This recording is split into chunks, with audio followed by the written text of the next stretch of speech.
कथा सुनो सुनो सिद्धार्थ कथा। सत्य कथा पुरुषार्थ कथा सुनो सुनो सिद्धार्थ कथा। चढ़ते सूरज सा तेजवान वो कीर्तिमान, हुंकार भरे जब कूच करे, थर थर कांपे आसमान। वो राजपुत्र वो शूरवीर, पर्वत को भेद दे उसके तीर, शांति का स्रोत करुणा की धार, निर्झर झरे मन से अपार। वो राजपुत्र वो शूरवीर, पर्वत को भेद दे उसके तीर, है शाक्य वंश का वो तारा, जगमग है जिससे जग सारा। सत्य कथा पुरुषार्थ कथा सुनो सुनो सिद्धार्थ कथा। आज तुम्हारे विवाह के दिन तुम यहाँ आओ मेरे पास।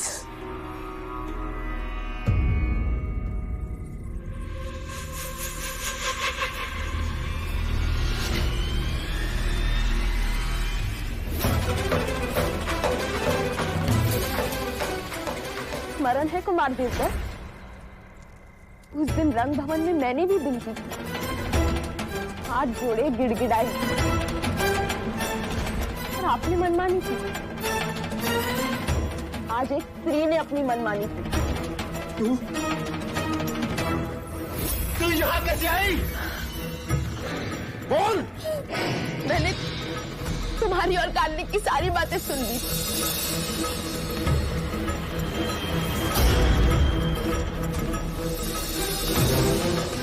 और मैंने ये निर्णय कर लिया कि चाहे कुछ भी क्यों ना हो, मैं राजकुमारी यशोधरा की रक्षा करूंगी। अरे राजकुमारी जी, अच्छा अब हमें यही मिल गई। देखिए ना, युवराज कब से चौसर खेल रहे दूसरे कुमारों के साथ। युवराज यहाँ है? पर मुझे तो मैं तो ये संदेश देने आई थी कि हल्दी लगाने के बाद आपको महल के बाहर जाना मना है। क्या सोच रही आप? कुछ नहीं। अरे राजकुमारी जी, आपके चुनर पे तो मेहंदी लग गई, आपको ये बदलनी होगी। चलिए मेरे साथ। मैं उनके साथ उनके कमरे में गई और उनकी चुनर मैंने ओढ़ ली। हालात से तुम्हारे सैनिक मुझे राजकुमारी समझकर यहाँ ले आए। तुझे पता नहीं, तुझे पता नहीं है तूने क्या किया है? पता है, जिस मनुष्य ने औरतों को सम्मान दिया है, उसने एक छोटा सा काम किया है।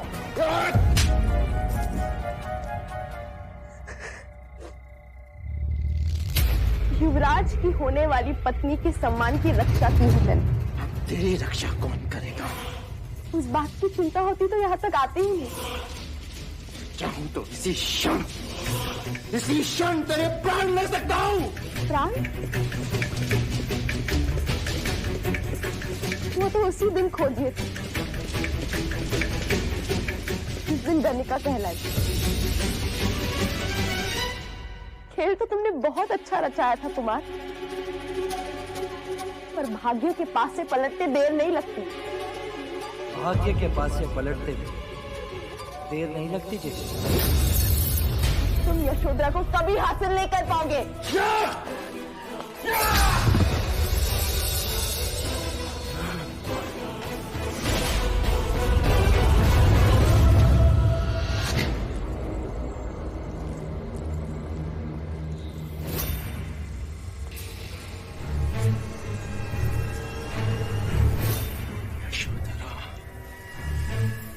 यशोधरा,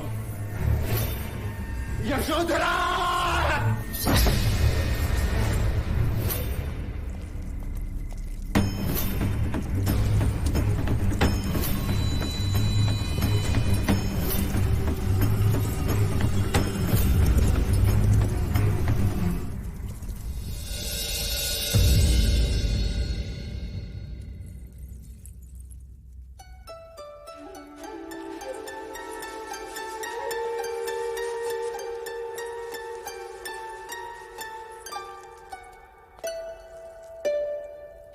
इतना एक चित्त होकर क्या काम कर रहे हो प्रजापति? मैं ये देख रही हूँ कि ये आभूषण सिद्धार्थ के वस्त्र के अनुरूप हैं भी या नहीं। लेकिन ये काम तो लौशिका भी कर सकती है ना प्रजा? नहीं अमिता दीदी, मैं नहीं चाहती कि सिद्धार्थ के विवाह में कोई त्रुटि रह जाए। अंततः ये महाराज शुद्धोधन के पुत्र का विवाह है। परंतु एक त्रुटि है महादेवी। वो क्या देव? मैंने भारतवर्ष के सारे राजा महाराजाओं को विवाह का निमंत्रण भेज दिया है, परंतु एक राजा रह गया। आप किसकी बात कर रहे हैं देव? तुम्हारे छोटे पुत्र की।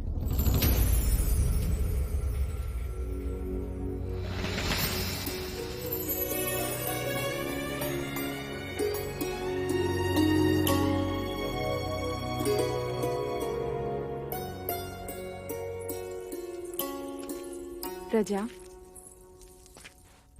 सिद्धार्थ के पालन पोषण में तुम इस तरह डूब गई कि तुम भूल गई कि तुम्हारा भी अपना कोई पुत्र है। किसी ने ताना क्या मार दिया कि सौतेले पुत्र का ध्यान कैसे रखोगे, तो अपने संतान की बलि चढ़ाती। दूसरा पुत्र हुआ तो उसे आंखों से दूर कर दिया, ये कहकर कि जब तक सिद्धार्थ बड़ा नहीं हो जाता तब तक मैं उसे वापस नहीं बुलाऊंगी। मैंने माया दीदी को वचन दिया था कि मैं सिद्धार्थ का ध्यान लेकिन अब सिद्धार्थ बड़ा हो गया है प्रजा। वो भी बड़ा हो गया होगा। सिद्धार्थ का ध्यान अब गोपा रखेगी और तुम भी अपने पुत्र को बड़ा होते हुए देखना।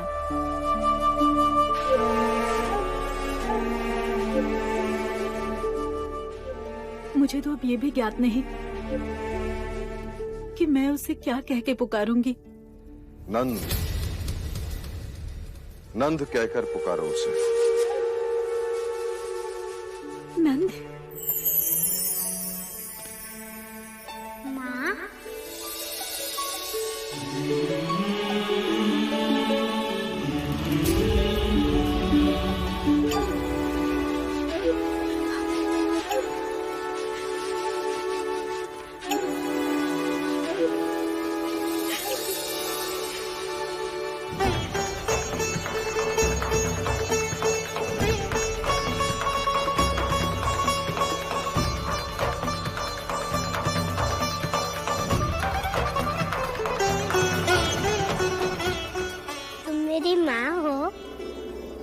बांसुरी बजाती हो?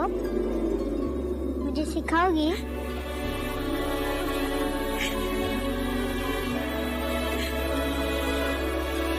भैया, कहते हैं कि एक स्त्री दूसरी स्त्री का बखान होते नहीं सह सकती, पर आज जगत की सारी स्त्रियां इस स्त्री के सामने नतमस्तक हैं।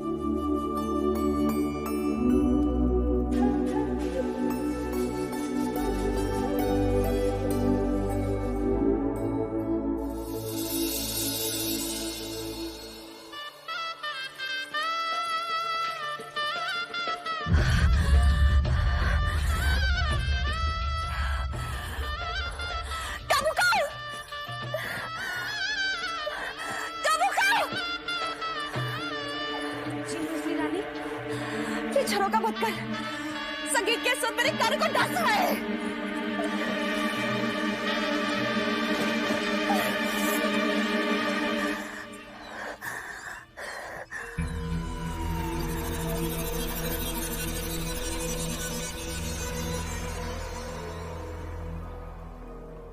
कुमार देवता महल लौट आए?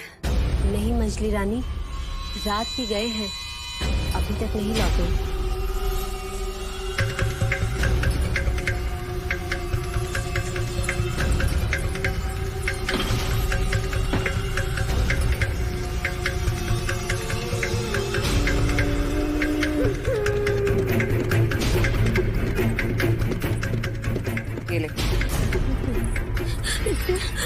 ले तो जानती है इसमें क्या? मैं तो अच्छी तरह से जानती कि तुझे क्या करना है। जा यहाँ से। मंगला दीदी,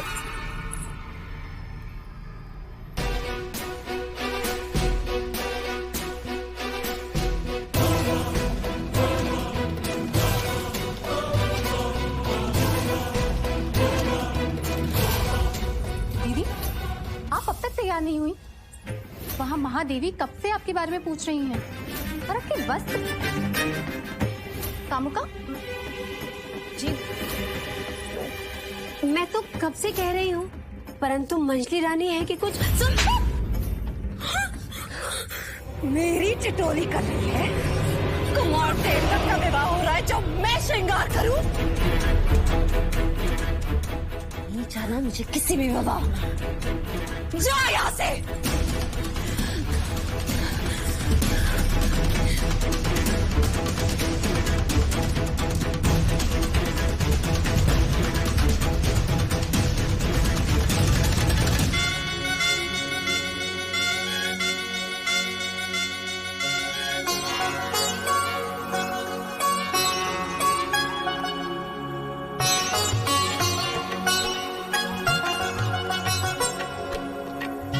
अमिता बुआ, ये आप क्या कर रहे हो? तुम्हारे भैया की नजर उतार रही हूँ छोटे राजा। मेरे जवाई को किसी की नजर ना लगे। अरे बुआ, यशोधरा की तो नजर लगी है, इसलिए तो युवराज आपके जवाई बने।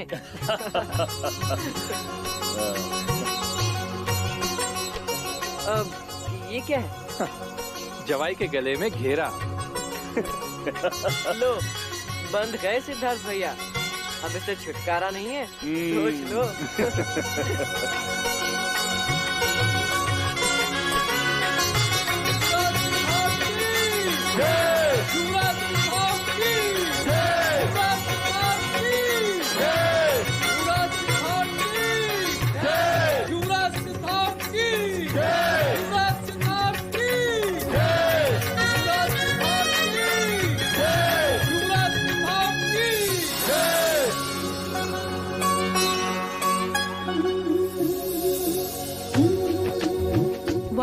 देखो तो कितना गहरा रंग आया है।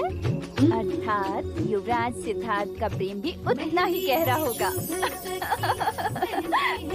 अरे तुम लोग मेहंदी के रंग को छोड़ो, युवराज सिद्धार्थ मंडप में आ चुके हैं। जल्दी करो, युवराज मंडप में आ गए हैं और माँ भी बुलाने आई रही होगी। देखो तो कितनी जल्दी है राजकुमारी जी को मंडप में बैठने की।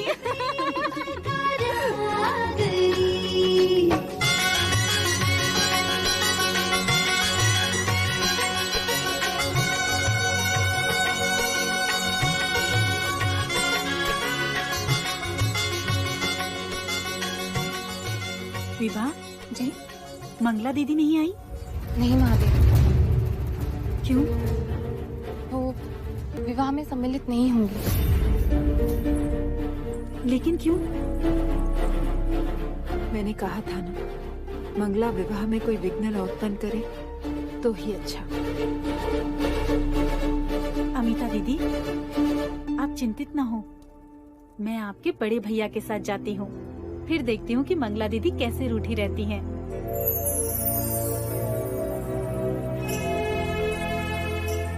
देव,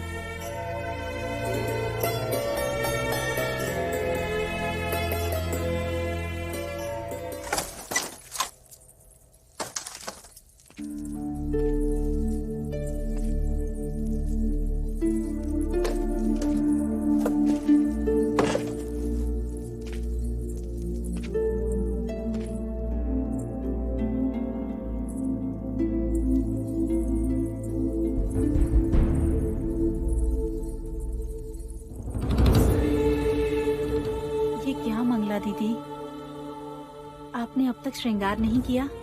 सिद्धार्थ कब से मंडप में पहुंच गया है। चलिए उठिए, देवदत्त भी न जाने कहाँ चला गया। उठिए मंगला दीदी। नहीं महादेवी। क्या हुआ मंगला? मैं पुनः अपनी जग हसाई नहीं करवाना चाहती महाराज। जग हसाई? अर्थात? वर्षों पहले हर्ष में आकर मैंने सबसे कह दिया था कि मेरा ब्याह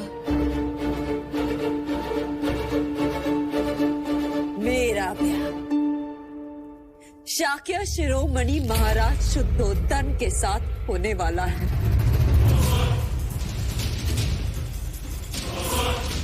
परंतु मेरी जगह साई हुई। यदि आज मैं विवाह में आई तो लोग मुझ पर हंसेंगे नहीं, कहेंगे मंगला को तो कोई लाज लज्जा है ही नहीं, बड़ी बड़ी बातें कर रही थी। मेरे पुत्र देवदत्त का विवाह यशोधरा के साथ होगा, परंतु उसका विवाह तो आज सिद्धार्थ के साथ हो रहा है।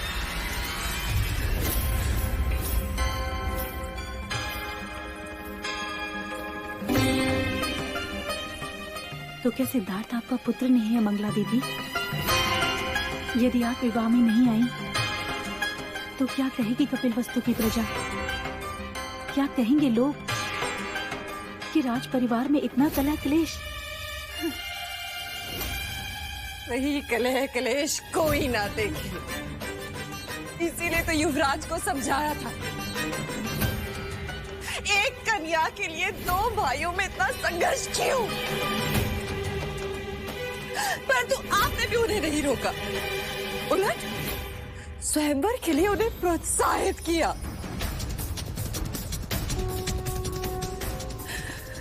क्योंकि अब मेरे देवदत्त के लिए आपको पहले जैसा स्नेह नहीं रहा। गलत धारणा है तुम्हारी।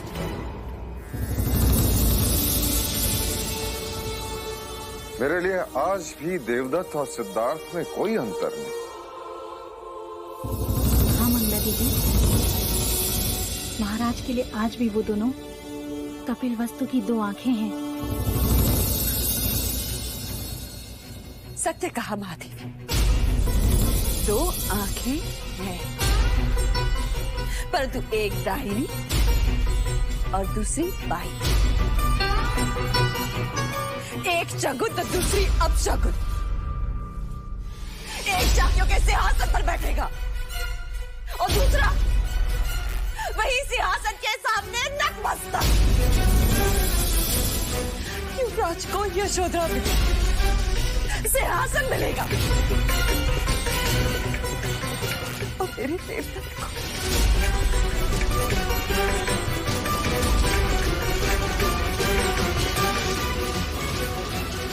मैंने निश्चय किया था कि जब सिद्धार्थ का राज्याभिषेक होगा तब देवदत्त के नाम पर भी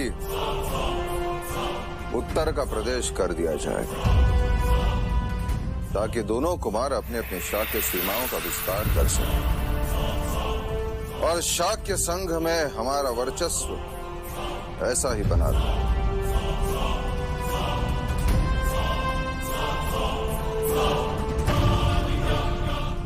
क्या मैं इसे एक वचन समझूं? क्या आपको महाराज के वचन पर संदेह है?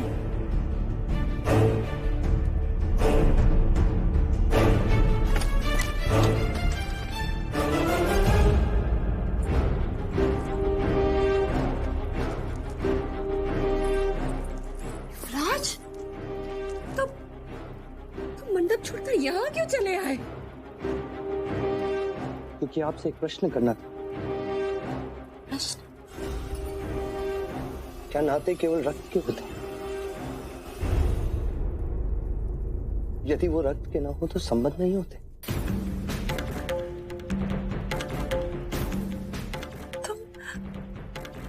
तुम ऐसा क्यों पूछ रहे हो? मैं आपकी गोद में खेला हूं, ज्येष्ठ के पीछे पीछे दौड़ा, काकाश्री से बहुत कुछ सीखा है मैंने। काकी ने माना कि ज्येष्ठ और आप मुझसे और गोपा से क्रोधित हैं, क्योंकि आपके मना करने पर भी मैंने स्वयंवर में भाग लिया। किंतु मैं ऐसा नहीं करता तो हम तीनों के प्राण पीड़ा से तड़पते हैं, क्योंकि गोपा मुझसे प्रेम करती है। मैं आपसे हाथ जोड़कर विनती करता हूं, आप हमेशा हमारे साथ रहें। आपका आशीर्वाद मेरे लिए उतना ही मूल्यवान है जितना ज्येष्ठ के लिए। उठो सिद्धार्थ, ये क्या कर रहे हो? इस महल में सबको क्या हो रहा है? अरे लोग तो राय का पहाड़ बना देते हैं। मैं तो बस तुम्हारे ज्येष्ठ की चिंता में थी, इसलिए श्रृंगार करना भूल गई। अन्यथा तुम्हारा विवाह हो और तुम्हारी काकी मां ना आए, ऐसा हो सकता है? महादेवी कुछ समझाइए ना इसे। आप जाइए, मैं शीघ्र ही आती।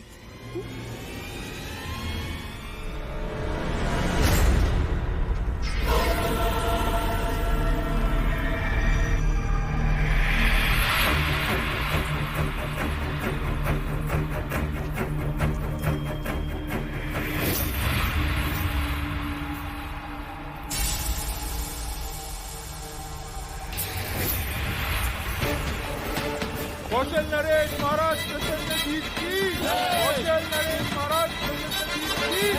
कौशल नरेश महाराज प्रसन्न जीत की। कौशल नरेश महाराज प्रसन्न जीत की। कौशल नरेश महाराज प्रसन्न जीत की। कौशल नरेश महाराज प्रसन्न जीत की।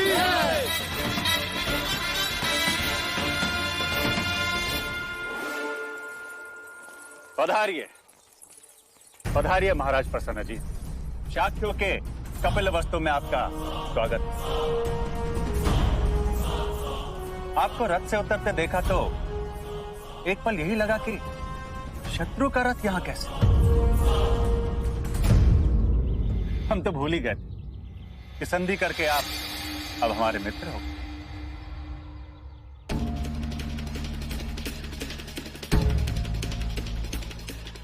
हम मित्र के साथ मित्र हैं, शत्रु के साथ शत्रु,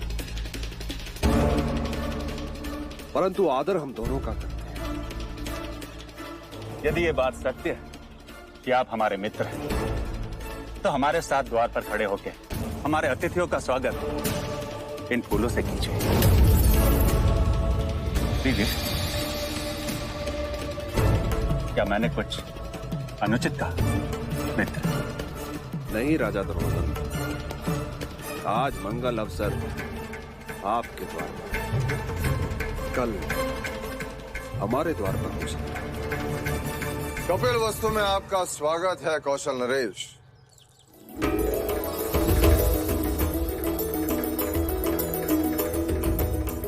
कौशल नरेश, राजा प्रसन्नजीत, आपका आना हमारी मित्रता के लिए अत्यंत शुभ संकेत है। पहले हम मनुष्यता के शुभ संकेत से तो मिलने। कहाँ है युवराज सिद्धार्थ? आइए महाराज, आइए। कौशल नरेश महाराज प्रसन्नजीत की। कौशल नरेश महाराज प्रसन्नजीत की। कौशल नरेश महाराज प्रसन्नजीत की। कौशल नरेश महाराज प्रसन्नजीत की। कौशल नरेश महाराज प्रसन्नजीत की। कौशल नरेश महाराज प्रसन्नजीत की। आपकी उपस्थिति ने कौशल और शाक्यों की मित्रता पर मोहर लगा दी महाराजा प्रसन्नजीत। स्वागत है आपका।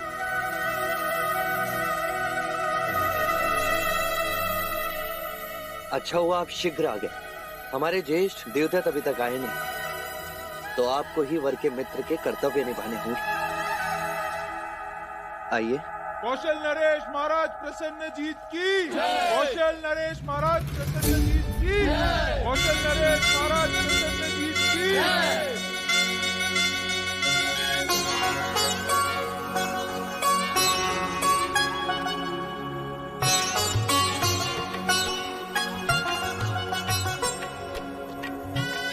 कन्या को बुलाइए।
हाय महाराज।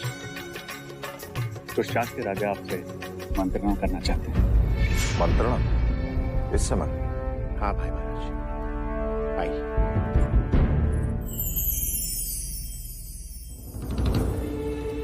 शाक्य राजाओं के मान सम्मान में कोई त्रुटि रह गई जो? महाराज शुद्धोधन, आपने पुनः मनमानी की है। मनमानी? शाक्यों के शत्रु प्रसन्नजीत को आपने विवाह में कैसे आमंत्रित किया? परंतु वो शत्रु के रूप में नहीं, मित्र के रूप में आया है। परंतु कौशल नरेश के साथ मित्रता है शत्रुता, इसका निर्णय तो शाक्य संघ की बैठक के पश्चात होना है। फिर आपने प्रसन्नजीत को विवाह में आमंत्रित कैसे किया? युवराज सिद्धार्थ ने हमसे अधिक सम्मान प्रसन्नजीत को दिया। हाँ, उसको अधिक सम्मान देकर हमें अपमानित किया है। अपमानित किया है आपने, अपमानित किया है। आप मेरा विश्वास करें, मेरा हर प्रयास शाक्यों के हित में होता है, ना कि उनके विरोध में। क्षमा करें महाराज, हमें आपका ये प्रयास दिखाई नहीं देता। हाँ, नहीं दिखाई देता। आपको प्रसन्नजीत की मित्रता मुबारक। अब हम और यहाँ नहीं ठहर सकते।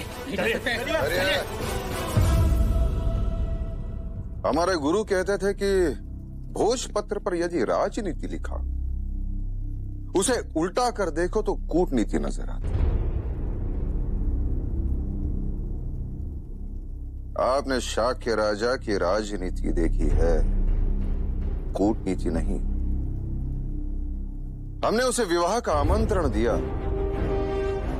परंतु उस आमंत्रण को स्वीकार कर लाचार होकर प्रसन्नजीत को कपिलवस्तु आना पड़ा। ये नहीं देखा।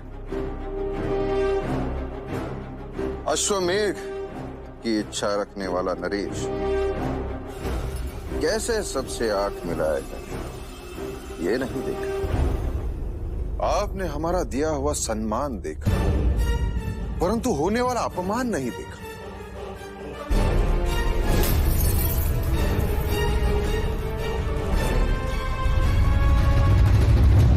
वरमाला पहनाने का समय हो गया है।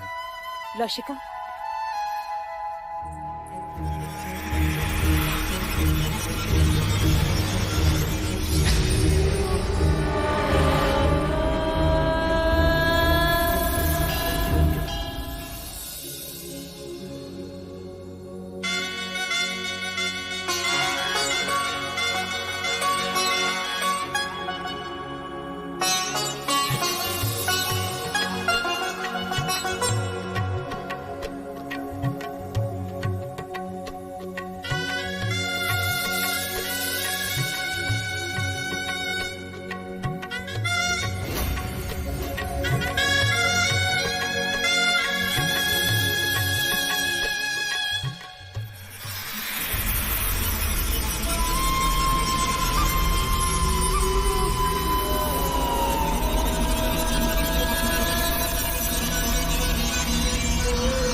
अरे मारो कोई इसे, अरे मारो।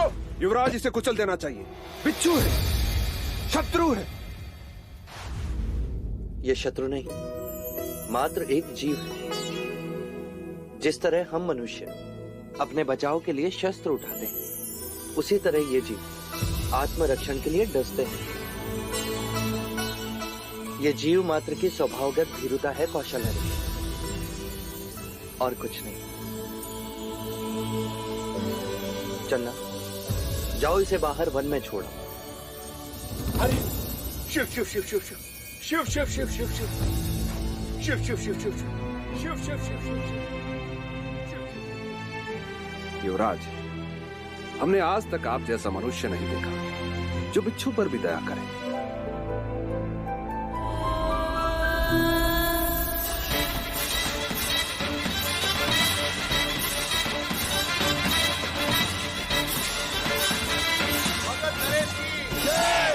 मगध नरेश की जय, मगध नरेश की जय। भाई महाराज, मगध नरेश महाराज बिंबिसार आ चुके हैं। चलो। मगध नरेश की जय, मगध नरेश की जय, मगध नरेश की जय, मगध नरेश की जय, मगध नरेश की जय, मगध नरेश की जय, मगध नरेश की जय। हमारा आमंत्रण स्वीकार कर यहाँ उपस्थित होना हमारे लिए अभिमान की बात है मगध नरेश। उपस्थित तो होना ही था। पराक्रमी राजाओं की संगत किसे अच्छी नहीं लगती, और आप तो केवल पराक्रमी ही नहीं, हमारे पड़ोसी भी हैं। आपने जिस प्रकार अति महत्वाकांक्षी कौशल नरेश को पाठ पढ़ाया है वो प्रशंसनीय है। आपका स्वागत है।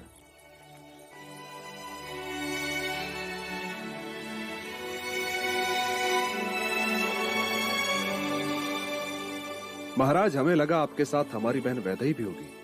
महाराज प्रसन्नजीत, आपको हमें यहाँ देखकर अत्यंत प्रसन्नता हुई। आपने शाक्य के साथ संधि करके अत्यंत बुद्धिमानी का काम किया है। स्वागत है आपका, पधारे।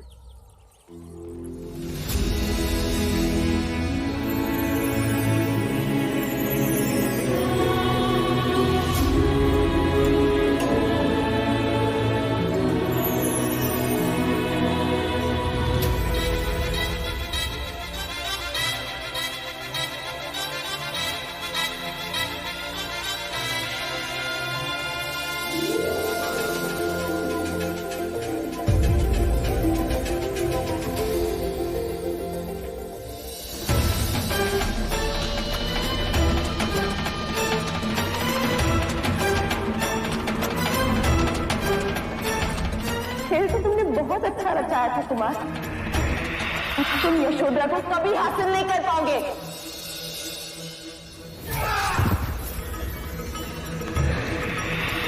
आगे के पास से पलटते देर नहीं लगती जी।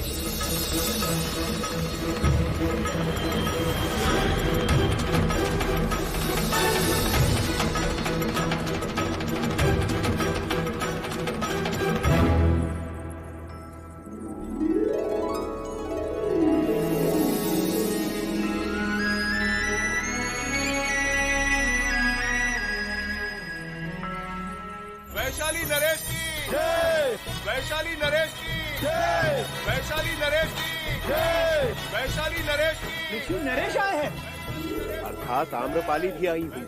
हाँ हाँ, आम्रपाली भी। वैशाली नरेश की जय, वैशाली नरेश की जय, वैशाली नरेश की जय, वैशाली नरेश। स्वागत है लक्ष्मी नरेश, स्वागत है आप। वैशाली नरेश की जय, वैशाली नरेश की, वैशाली नरेश की, वैशाली नरेश। स्वागत है। वैशाली नरेश की। क्षमा कीजिए, रास्ते में देर हो गई, लेकिन मैं अपने दिए हुए वचन के अनुसार वैशाली की नगरवधु आम्रपाली को साथ लाया। आपने वचन निभाकर हमें सम्मानित किया। ऐसे प्रसंग को एक और नाम देना चाहिए, राजाओं का मिलन उत्सव। लक्ष्मी नरेश, जब से हम यहाँ आए तब से सभी की जिह्वा पर जैसे आम्रपाली ही नाच रही। क्यों ना हो, संपूर्ण भारतवर्ष में उस जैसी कुशल नृत्यांगना और सौंदर्यवती है कहाँ?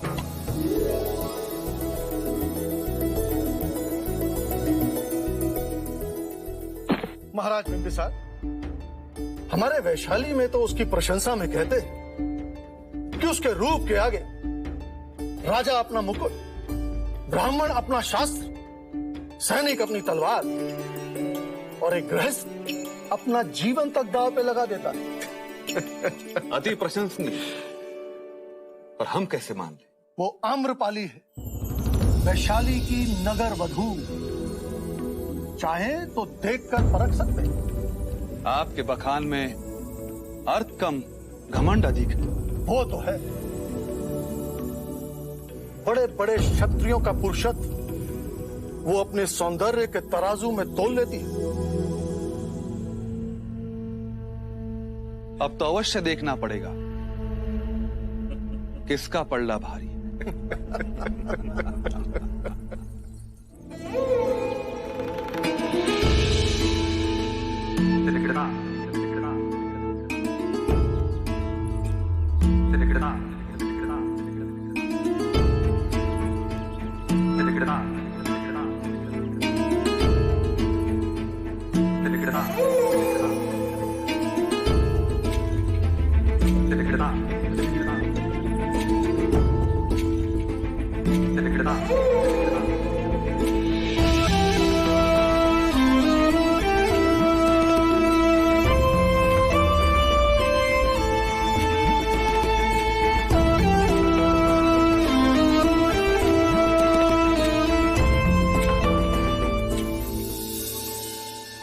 आयुष्मान भव, सौभाग्यवती भव।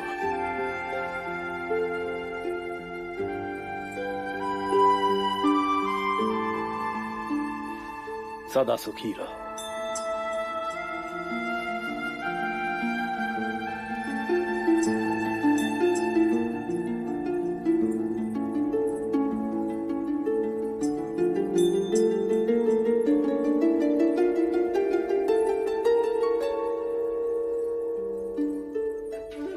जीते रहो।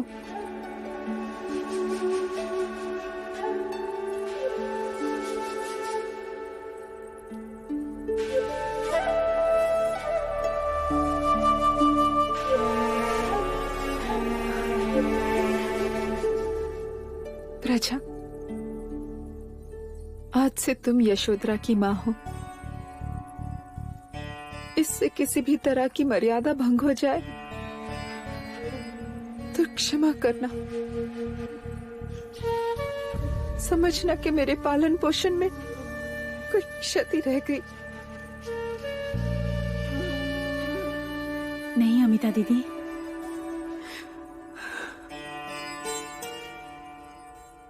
महाराज, आज से मेरी यशोधरा आपकी हुई।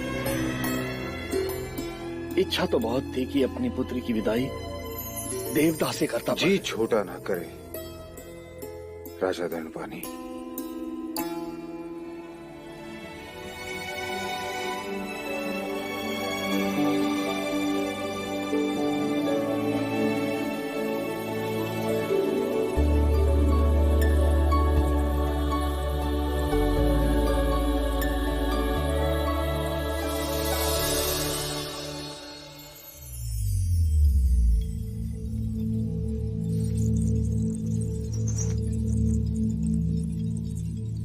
देवी, मगध नरेश बिंबिसार आपसे भेंट करना चाहते हैं। मगध नरेश, आमंत्रित करो उन्हें।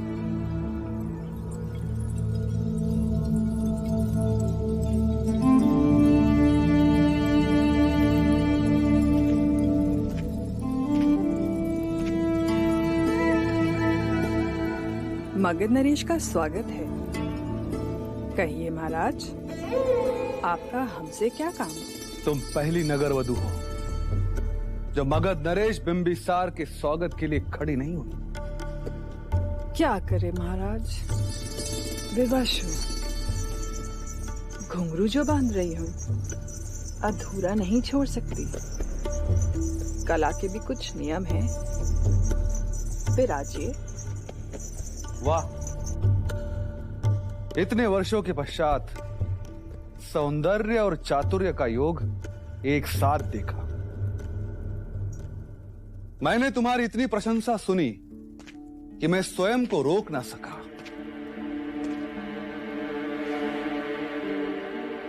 सुना है कि तुम्हारा रूप किसी को भी मोहित कर सकता है।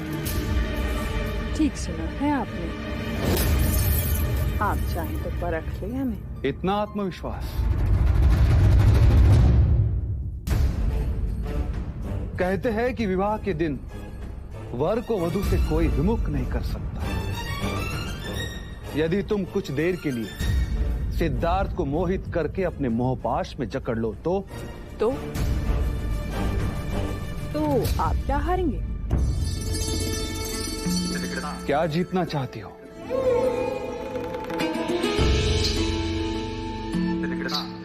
अवसर तो ऐसा है कि चाहूं तो मगध मांग,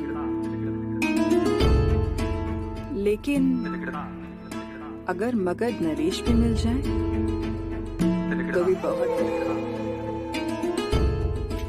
क्या चाहती?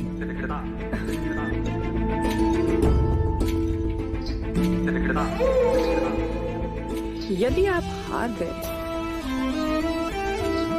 तो ये बंधे हुए घुंघरू आप खोलेंगे, और यदि तुम हार गई तो मगध प्रदेश में मेरा एक भवन होगा केवल आपके लिए। अर्थात दोनों ही सूरत में मैं ही जीता आम्रपाली। कैसे? यदि मैं हार गया तो घुंघरू खोलते समय तुम्हारे चरण स्पर्श करने का अवसर प्राप्त होगा, और मैं जीता तो तुम्हारे चरण मगध में होंगे। सत्य कथा, पुरुषार्थ कथा, सुनो सुनो सिद्धार्थ कथा।